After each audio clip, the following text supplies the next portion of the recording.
السلام علیکم ورحمۃ اللہ وبرکاتہ۔ نحمدہ ونصلی علی رسولہ الکریم، اما بعد، فاعوذ باللہ من الشیطان الرجیم، بسم اللہ الرحمن الرحیم۔ رب اشرح لی صدری ویسر لی امری واحلل عقدۃ من لسانی یفقہوا قولی، رب زدنی علما، اللہم فقہنا فی الدین۔ جنت میں امت محمدیہ کی کثرت۔ نبی صلی اللہ علیہ وسلم کی باقی انبیاء پر فضیلت بہت سی احادیث سے ثابت ہے، جیسا کہ نبی اکرم صلی اللہ علیہ وسلم نے فرمایا کہ اللہ تعالیٰ نے مجھے انبیاء اور رسل پر فضیلت بخشی ہے اور میری امت کو دوسری امتوں پر فضیلت بخشی ہے۔ تو آپ کی امت کی جو فضیلت ہے وہ روز قیامت کثرت کی شکل میں ہوگی کہ باقی امتوں کے مقابلے میں نبی صلی اللہ علیہ وسلم کی امت کی کثرت ہوگی، اور روز قیامت ہر نبی کا ایک حوض ہوگا اور نبی صلی اللہ علیہ وسلم کے حوض پر سب سے زیادہ لوگ موجود ہوں گے۔ تو یہ آپ کی کثرت امت کی دلیل ہے۔ عن ابن بریدۃ عن ابیہ قال قال رسول اللہ صلی اللہ علیہ وسلم اہل الجنۃ 20 و100 صف 80 منها من هذه الامة و40 من سائر الامم۔ نبی صلی اللہ علیہ وسلم نے فرمایا، جنتیوں کی 120 صفیں ہوں گی، جس میں سے 80 صفیں اس امت کی اور 40 دوسری امتوں کی ہوں گی۔ یہ سنن الترمذی کی 2546 حدیث نمبر تھی۔ اور اس حدیث سے آپ ذرا نظم و ضبط کا اندازہ کریں کہ جنت میں داخلے سے پہلے صفیں بنا دی جائیں گی، نہیں تو اگر ہر ایک کو اس کی مرضی سے جنت میں داخلے کی اجازت دے دی جاتی تو لوگ بھاگ دوڑ میں مبتلا ہو جاتے۔ ہر ایک کی کیا کوشش ہوتی کہ وہ پہلے داخل ہو جائے۔ اس لیے جنتیوں کے لیے داخلے سے پہلے ہی نظم و ضبط قائم کر دیا جائے گا۔ اسی طرح کی ایک اور حدیث سے بھی نبی صلی اللہ علیہ وسلم کی امت کی کثرت معلوم ہوتی ہے، اور وہ حدیث کیا ہے کہ تمہارے مقابلے میں دوسروں کی تعداد ایسے ہوگی جیسے سفید بیل پر ایک سیاہ بال۔ لیکن یہ موازنہ جو ہے وہ مشرکین کے ساتھ ہے، اور وہ جو 2/3 تعداد کا موازنہ بتایا گیا ہے وہ اہل جنت کے مقابلے میں ہے، جو کہ اہل ایمان ہوں گے، پچھلی امتوں میں سے ہوں گے، لیکن نبی صلی اللہ علیہ وسلم کی امت کی کثرت ان سے زیادہ ہوگی۔ اس حدیث سے امت محمدیہ کا شرف بھی ظاہر ہے، لیکن کوئی محض امت محمدیہ ہونے کی وجہ سے اپنے لیے نجات کو واجب نہ سمجھے، کہ کوئی اس خوش فہمی میں مبتلا نہ رہے کہ وہ صرف امت محمدیہ ہونے کی وجہ سے جنت میں داخل کر دیا جائے گا، تو ایسا نہیں ہے۔ نجات کے لیے کیا کرائیٹیریا ہے؟ صرف امتی ہونا کافی نہیں، بلکہ صحیح ایمان اور صحیح عمل بھی ضروری ہے، کہ عمل قرآن اور سنت کے مطابق ہو، قرآن اور صحیح احادیث کے مطابق عمل ہو، یہ جنت میں جانے کا کرائیٹیریا ہے۔ عن عبد اللہ قال قال لنا رسول اللہ صلی اللہ علیہ وسلم اما ترضون ان تكونوا ربع اہل الجنۃ قال فکبرنا ثم قال اما ترضون ان تكونوا ثلث اہل الجنۃ قال فکبرنا ثم قال انی لارجو ان تكونوا شطر اہل الجنۃ وساخبرکم عن ذلک ما المسلمون فی الکفار الا کشعرۃ بیضاء فی ثور اسود او کشعرۃ سوداء فی ثور ابیض۔ حضرت عبداللہ رضی اللہ عنہ سے روایت ہے کہ نبی صلی اللہ علیہ وسلم نے ہم سے فرمایا، کیا تم اس بات پر راضی نہیں کہ تم اہل جنت کا چوتھا حصہ ہو؟ ہم نے خوشی سے اللہ اکبر کہا۔ پھر آپ نے فرمایا، کیا تم اس پر راضی نہ ہوگے کہ تم اہل جنت کا تہائی حصہ ہو؟ کہا کہ ہم نے دوبارہ نعرہ تکبیر بلند کیا۔ پھر آپ صلی اللہ علیہ وسلم نے فرمایا، میں امید کرتا ہوں کہ تم اہل جنت کا نصف ہوگے، اور یہ کیسے ہوگا میں اس کے بارے میں ابھی بتاؤں گا۔ کافروں کے مقابلے میں مسلمان اس سے زیادہ نہیں جتنے سیاہ رنگ کے بیل میں ایک سفید بال یا سفید رنگ کے بیل میں ایک سیاہ بال۔ اس حدیث سے آپ دیکھیں کہ نبی صلی اللہ علیہ وسلم نے جتنی تعداد بھی بتائی اہل جنت کی، تو صحابہ کرام نے اس پہ خوشی کا اظہار کیا۔ آپ کے ہر قول پہ صحابہ کرام نے خوشی کا اظہار کیا، تو آپ کی ہر بات پہ صحابہ کرام کو کتنی زیادہ خوشی ہوتی تھی۔ تو ہمیں اپنا جائزہ لینا چاہیے کہ کیا ہمیں بھی نبی صلی اللہ علیہ وسلم کا ہر قول اور فعل جان کے خوشی ہوتی ہے؟ ہمارا دل مسرت محسوس کرتا ہے اور ہمارے دل میں یہ تمنا جاگتی ہے کہ ہم اس پہ فوراً عمل کریں کہ یہ نبی صلی اللہ علیہ وسلم کا قول ہے، آپ کی سنت ہے، آپ کا طریقہ تھا۔ تو ہمیں اپنا جائزہ لینا ہے۔ پھر اس کے بعد کافروں کے مقابلے میں بھی آپ صلی اللہ علیہ وسلم نے مسلمانوں کی تعداد بتا دی۔ پہلی تعداد جو ہے وہ دوسری امتوں کے مقابلے میں تھی، جو اہل ایمان تھے، جو جنت میں داخل ہوئے، اور دوسری تعداد کافروں کے مقابلے میں تھی۔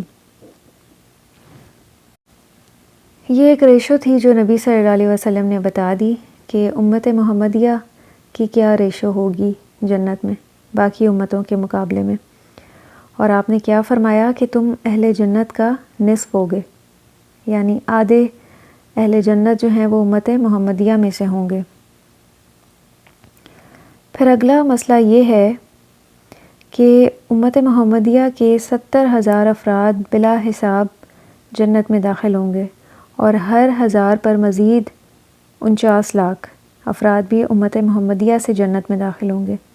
ان کے علاوہ اللہ تعالیٰ کے 3 بھرے ہوئے لب جن کی تعداد اللہ تعالیٰ ہی جانتے ہیں، امت محمدیہ سے جنت میں داخل ہوں گے صلی اللہ علیہ وسلم۔ اس کے بارے میں بھی ایک حدیث ہے، اس سے یہ بات واضح ہو جاتی ہے۔ عن ابی امامۃ رضی اللہ عنہ یقول سمعت رسول اللہ صلی اللہ علیہ وسلم یقول وعدنی ربی ان يدخل الجنۃ من امتی 70,000 لا حساب علیہم ولا عذاب مع کل 1000 70,000 و3 حسیات من حسیات ربی، رواہ الترمذی۔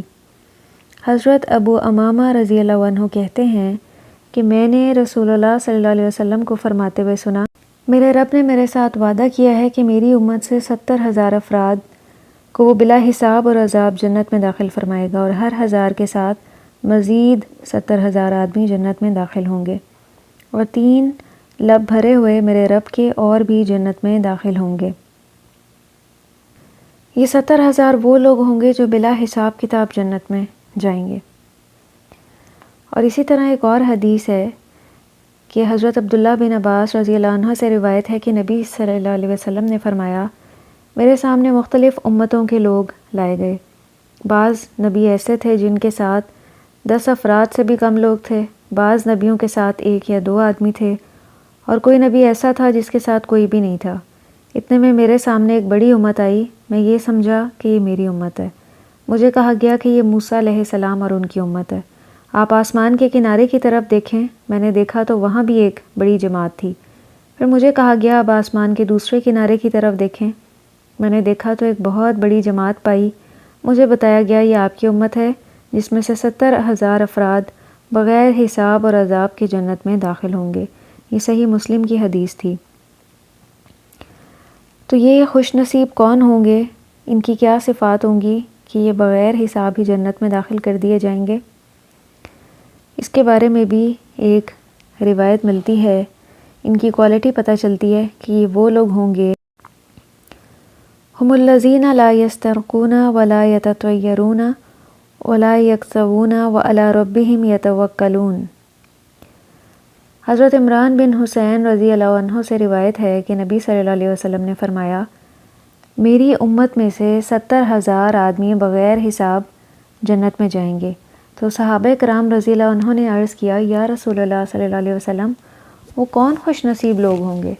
تو آپ نے ارشاد فرمایا صلی اللہ علیہ وسلم، یہ وہ لوگ ہوں گے جو نہ دم کراتے ہیں، نہ شگون لیتے ہیں، نہ داغ لگاتے ہیں، اور صرف اپنے رب پر توکل کرتے ہیں۔ تو حضرت عکاشہ رضی اللہ عنہ جو ایک صحابی ہیں کھڑے ہوئے اور عرض کیا، اے اللہ کے نبی دعا فرمائیے اللہ تعالیٰ مجھے ان میں سے کر دیں۔ تو آپ صلی اللہ علیہ وسلم نے ارشاد فرمایا تو انہی میں سے ہے۔ اسے صحیح مسلم نے روایت کیا ہے۔ اسی طرح کی ایک حدیث صحیح بخاری کی بھی ہے، لیکن اس میں تھوڑی زیادہ وضاحت ہے۔ نبی صلی اللہ علیہ وسلم نے فرمایا میرے سامنے امتیں پیش کی گئیں، کسی نبی کے ساتھ پوری امت گزری، کسی نبی کے ساتھ چند آدمی گزرے، کسی نبی کے ساتھ 10 آدمی گزرے، کسی نبی کے ساتھ 5 آدمی گزرے اور کوئی نبی تنہا گزرا۔ پھر میں نے دیکھا تو انسانوں کی ایک بہت بڑی جماعت دور سے نظر آئی۔ میں نے جبرائیل علیہ السلام سے پوچھا کیا یہ میری امت ہے؟ انہوں نے کہا کہ نہیں، بلکہ افق کی طرف دیکھیں۔ میں نے دیکھا تو ایک بہت زبردست جماعت دکھائی دی۔ فرمایا کہ یہ ہے آپ کی امت، اور یہ جو آگے آگے 70,000 کی تعداد ہے، ان لوگوں سے حساب نہ لیا جائے گا اور نہ ان پر عذاب ہوگا۔ میں نے پوچھا ایسا کیوں ہوگا؟ تو انہوں نے کہا اس کی وجہ یہ ہے یہ لوگ داغ نہیں لگواتے تھے، دم جھاڑ نہیں کرواتے تھے، شگون نہیں لیتے تھے اور اپنے رب پر بھروسہ کرتے تھے۔ پھر نبی صلی اللہ علیہ وسلم کی طرف عکاشہ رضی اللہ عنہ اٹھ کر بولے اور عرض کیا کہ میرے حق میں دعا فرمائے اللہ تعالیٰ مجھے ان لوگوں میں سے کر دے۔ تو نبی صلی اللہ علیہ وسلم نے دعا فرمائی کہ اے اللہ انہیں بھی انہی میں سے کر دے۔ اس کے بعد ایک اور صحابی کھڑے ہوئے اور عرض کیا کہ میرے لیے بھی دعا فرمائیں کہ اللہ تعالیٰ مجھے بھی انہی میں سے کر دیں۔ تو آپ صلی اللہ علیہ وسلم نے فرمایا کہ عکاشہ اس میں تم سے آگے بڑھ گئے ہیں، یعنی یہ سعادت انہی کے حصے میں آ گئی ہے۔ تو اس حدیث سے بہت سی اہم چیزیں پتہ چلتی ہیں۔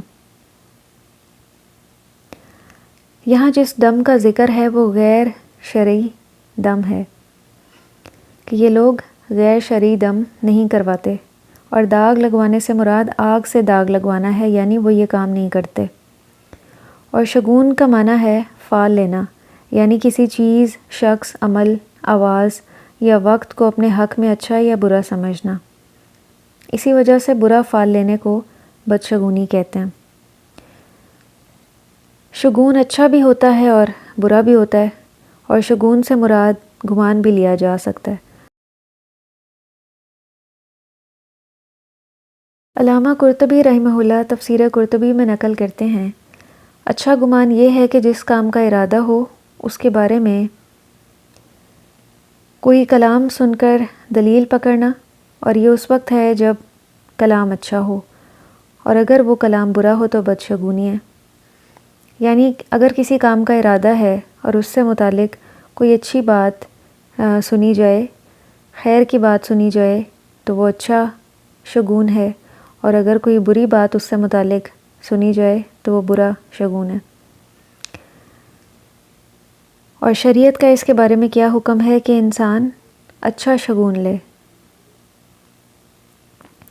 کوئی بھی کام کرنے سے پہلے کیا ہو، اچھا شگون ہو، اس کام پہ خوش ہو اور خوشی خوشی اس کام کو پایہ تکمیل تک پہنچائے، اس کے بارے میں برا شگون نہ لے۔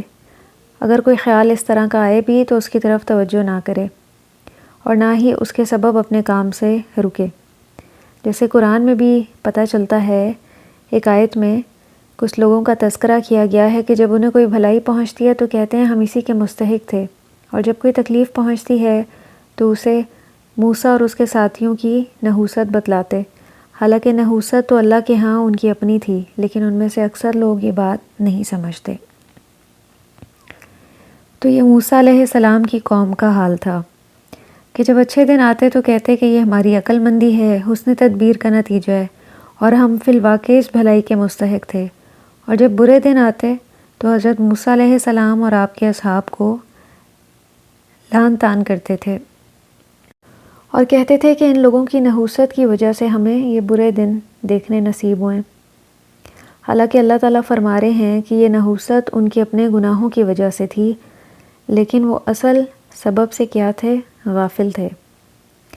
اسی طرح فرعونیوں پر جب بھی کوئی مصیبت یعنی قحط سالی وغیرہ آتی تھی تو حضرت موسیٰ علیہ السلام اور ان کے ساتھی مومنین سے بدشگونی لیتے تھے، کہتے تھے کہ جب سے یہ لوگ ہمارے ملک میں ظاہر ہوئے ہیں تب سے ہم پر مصیبتیں اور بلائیں آنے لگی ہیں۔ اور انسان مصیبتوں اور آفتوں میں پھنس کر توبہ کر لیتا ہے، مگر وہ لوگ ایسے سرکش تھے کہ ان سب سے ان کی آنکھیں نہ کھلیں بلکہ بند ہی رہیں، بلکہ کیا یہ انہوں نے کہ اپنی سرکشی میں اور کفر میں مزید اضافہ کیا۔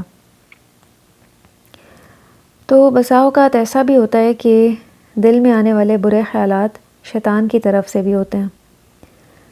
تو بدشگونی کے خیالات جو دل میں آتے ہیں وہ شیطان کی طرف سے ہوتے ہیں۔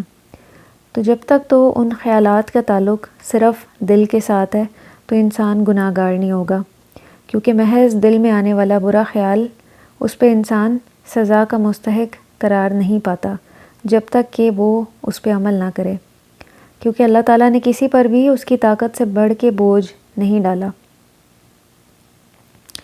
تو اگر کسی نے بدشگونی کا خیال دل میں آتے ہی اسے جھٹک دیا تو اس پر کچھ الزام نہیں ہے، لیکن اگر اس نے بدشگونی کی تاثیر کا اعتقاد رکھا اور اس اعتقاد کی بنا پر اس کام سے رک گیا تو وہ گناہ گار ہوگا۔ مثلاً کسی چیز کو یا دن کو منحوس سمجھ کر سفر یا کاروبار کرنے سے رک گیا کہ اب مجھے نقصان ہوگا یا اب تو میرا نقصان ہونا یقینی ہے، تو پھر اب یہ شخص گناہ گار ہے۔ اور بدشگونی کے اسباب میں سے ایک سبب یہ بھی ہے کہ جو اسلامی عقائد ہیں ان سے لا علمی کا ہونا۔ تو ہونا کیا چاہیے کہ بندہ تقدیر پر ان معنوں میں اعتقاد رکھے کہ ہر بھلائی برائی اللہ تعالیٰ نے اپنے علم کے موافق مقدر فرما دی ہے، تو اس اعتقاد کے ساتھ بدشگونی دل میں جگہ ہی نہیں بنا سکے گی، کیونکہ جب بھی انسان کو کوئی نقصان پہنچے گا تو وہ یہ ذہن بنائے گا کہ یہ میری تقدیر میں لکھا ہوا تھا، نہ کہ کسی چیز کی نحوست کی وجہ سے ایسا ہوا۔ اور دوسرا بدشگونی کا سبب توکل کی کمی ہے۔ اس کا علاج یہ ہے کہ جب بھی کوئی بدشگونی دل میں کھٹکے تو اللہ رب العزت پر توکل کرے، تو انشاءاللہ وہ خیال دل سے چلا جائے گا۔ تو بدشگونی کے نقصانات کیا ہیں کہ اس سے اللہ کے بارے میں بدگمانی پیدا ہوتی ہے، تقدیر پر ایمان کمزور ہونے لگتا ہے، شیطانی وسوسوں کا دروازہ کھلتا ہے، اور بدفعلی سے آدمی کے اندر توہم پرستی، بزدلی، ڈر، خوف، پست ہمتی اور تنگ دلی پیدا ہوتی ہے۔ جبکہ ناکامی کی تو بہت سی وجوہات ہو سکتی ہیں، ان اصل وجوہات کو آئیڈینٹیفائی کرنا چاہیے۔ مثلاً کام کرنے کا طریقہ درست نہ ہونا، غلط وقت اور غلط جگہ پر کام کرنا، نا تجربہ کاری، یہ ساری وجوہات ہو سکتی ہیں ناکامی کی۔ لیکن جو شخص بدشگونی کا عادی ہے وہ اپنی ہر ناکامی کو نحوست ہی قرار دے گا، تو لہٰذا ایسے لوگوں کو اپنی اصلاح کی ضرورت ہے۔ اور حدیث میں توکل کے بارے میں بھی بتایا جا رہا ہے کہ ایسے لوگ اپنے رب پہ توکل کرتے ہیں۔ توکل کی تعریف کیا ہوتی ہے کہ اسباب اور تدابیر کو اختیار کرتے ہوئے فقط اللہ تبارک و تعالیٰ پر اعتماد اور بھروسہ کرنا، اور تمام کاموں کو اس کے سپرد کر کے مطمئن ہو جانا۔ امام غزالی رحمہ اللہ نے توکل کی تفصیلی تعریف بھی بیان فرمائی ہے، جس کا خلاصہ کچھ یوں ہے کہ توکل دراصل علم، کیفیت اور عمل، تین چیزوں کے مجموعے کا نام ہے۔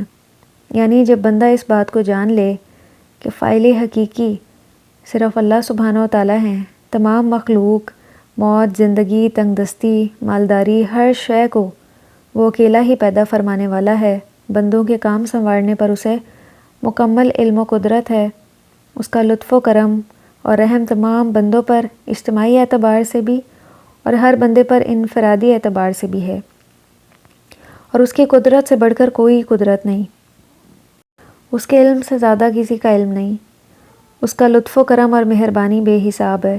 تو اس علم کے نتیجے میں بندے پر یقین کی ایسی کیفیت طاری ہوگی کہ وہ صرف پھر اللہ سبحانہ و تعالیٰ پر ہی بھروسہ کرے گا، کسی دوسری جانب اس کی توجہ نہیں ہوگی۔ تو اس علم اور یقین، اس سے پیدا ہونے والی کیفیت اور اس کے نتیجے میں حاصل ہونے والے بھروسے کی مجموعی کیفیت کا نام توکل ہے۔ جیسے قرآن میں بھی اللہ سبحانہ و تعالیٰ نے فرمایا وَمَن يَتَوَكَّلْ عَلَى اللَّهِ فَهُوَ حَسْبُهُ، جو اللہ پر بھروسہ کرے تو وہ اسے کافی ہے۔ وَعَلَى اللَّهِ فَتَوَكَّلُوا إِن كُنتُم مُؤْمِنِينَ، اور اللہ ہی پر بھروسہ کرو اگر تمہیں ایمان ہے۔ تو اللہ سبحانہ و تعالیٰ پر توکل کرنا فرض عین ہے، ہر ایک پر فرض ہے۔ لیکن یہ بات بھی واضح رہے کہ اسباب اور تدابیر کو ترک کر کے بالکل گوشہ نشینی اختیار کر لینا یا رزق حلال کمانا ترک کر دینا، یہ توکل نہیں ہے۔ توکل ترک اسباب کا نام نہیں ہے، بلکہ اعتماد علی الاسباب کا ترک کرنا توکل ہے۔ مراد اس سے کیا ہے کہ اسباب کو چھوڑ دینا توکل نہیں ہے، بلکہ اسباب پر اعتماد نہ کرنا، یہ ہے توکل۔ کہ انسان مثال کے طور پہ رزق کی تلاش میں کوشش کرے، یہ نہ کرے کہ گھر بیٹھا رہے اور سوچے میرا اللہ کی ذات پہ توکل ہے، بس اللہ کی ذات پہ توکل کرتے ہوئے وہ کوشش کرے، کیونکہ اللہ تعالیٰ کیا کرتے ہیں، کوشش کے مطابق انسان کے لیے اسباب پیدا فرماتے ہیں۔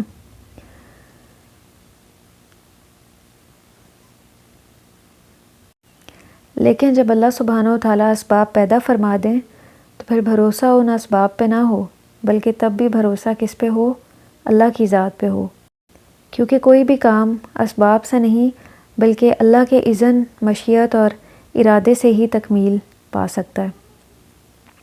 تو اللہ تعالیٰ ہمیں بھی توفیق دیں کہ اس حدیث میں یہ جو کام بتائے گئے ہیں ہم بھی وہ سر انجام دیں، خاص طور پہ توکل کی جو کیفیت ہے۔ اور توکل ایک ایسی صفت ہے جو ایمان بڑھنے کے ساتھ ساتھ نصیب ہوتی ہے، جس کا جتنا زیادہ ایمان ہوگا اس کا اتنا ہی زیادہ اللہ کی ذات پہ توکل اور بھروسہ ہوگا۔ تو لہٰذا ہمیں اپنا ایمان بڑھانے کی کوشش کرنی چاہیے، گناہوں سے بچنا چاہیے اور نیکیوں کی کثرت کرنی چاہیے، تاکہ ہمارا بھی اللہ سبحانہ و تعالیٰ پر بھروسہ، توکل اور یقین بڑھے، اور ہمیں بھی یہ کیفیت نصیب ہو کہ ہمارے ہاتھ میں اسباب ہوں لیکن ہمارا بھروسہ اور توکل اللہ کی ذات پہ ہو۔ وآخر دعوانا ان الحمد للہ رب العالمین۔ سبحانک اللہم و بحمدک، نشہد ان لا الہ الا انت، نستغفرک و نتوب الیک۔ والسلام علیکم ورحمۃ اللہ وبرکاتہ۔